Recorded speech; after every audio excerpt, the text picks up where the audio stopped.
ಪ್ರಧಾನಿ ಮೋದಿ ನೇತೃತ್ವದಲ್ಲಿ ನಡೆದಿರುವಂತ ಸಭೆ ಅಂತ್ಯವಾಗಿದೆ. 3 ಸೇನಾ ಮುಖ್ಯಸ್ಥರ ಜೊತೆ ಸಭೆ ನಡೆಸಿದ್ದಾರೆ ಮೋದಿ.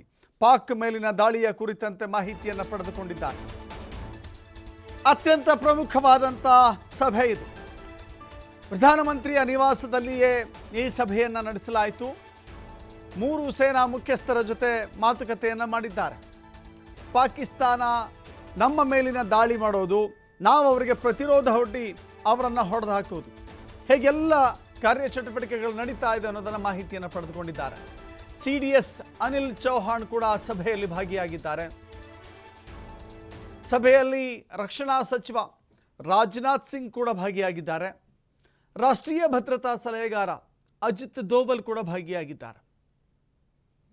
3 ಸೇನೆಯ ಮುಖ್ಯಸ್ಥರು ಅಲ್ಲಿದ್ದಾರೆ. ಭಾರತ ಸಿಂಧೂರ್ ಆಪರೇಷನ್ ನಡೆಸ್ತಾ ಇದೆಯಲ್ಲ, ಅದರ ಸಂಪೂರ್ಣ ವಿವರವನ್ನು ಪ್ರಧಾನಮಂತ್ರಿಗಳು ಪಡೆದುಕೊಂಡಿದ್ದಾರೆ. ಮೊದಲು ಭಾರತ ಒಂದು ಯೋಜಿತ ಅಟ್ಯಾಕನ್ನೇ ಮಾಡುತ್ತೆ. ಅದು ಕೂಡ ಸುಖ ಸುಮ್ಮನೆ ಕಾಲು ಕೆರೆದು ಪ್ರಚೋದಿತಗೊಳಿಸಿ ಎಸ್ಕಲೇಟ್ ಮಾಡೋದು, ಆ ರೀತಿಯ ಕೆಲಸಗಳನ್ನು ಮಾಡಿಲ್ಲ.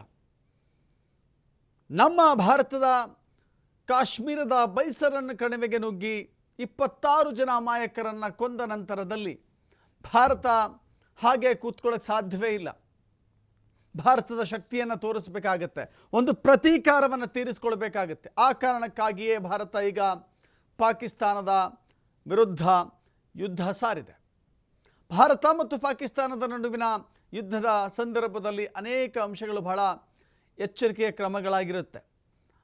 ಆ ಕಾರಣಕ್ಕಾಗಿ ಪ್ರಧಾನಮಂತ್ರಿಗಳು ಸಭೆ ನಡೆಸಿ 3 ಪಡೆಯ ಮುಖ್ಯಸ್ಥರ ಜೊತೆ ಮಾತುಕತೆಯನ್ನು ಮಾಡಿದ್ದಾರೆ, ಮಾಹಿತಿಯನ್ನು ಸಂಗ್ರಹ ಮಾಡಿದ್ದಾರೆ. ಮುಖ್ಯಸ್ಥರಲ್ಲಿದ್ದಾರೆ, ಜೊತೆಗೆ ಭದ್ರತಾ ಸಲಹೆಗಾರ ಅಜಿತ್ ದೋವಲ್ ಕೂಡ ಆ ಸಭೆಯಲ್ಲಿದ್ದಾರೆ, ರಕ್ಷಣಾ ಮಂತ್ರಿ ರಾಜನಾಥ್ ಸಿಂಗ್ ಕೂಡ.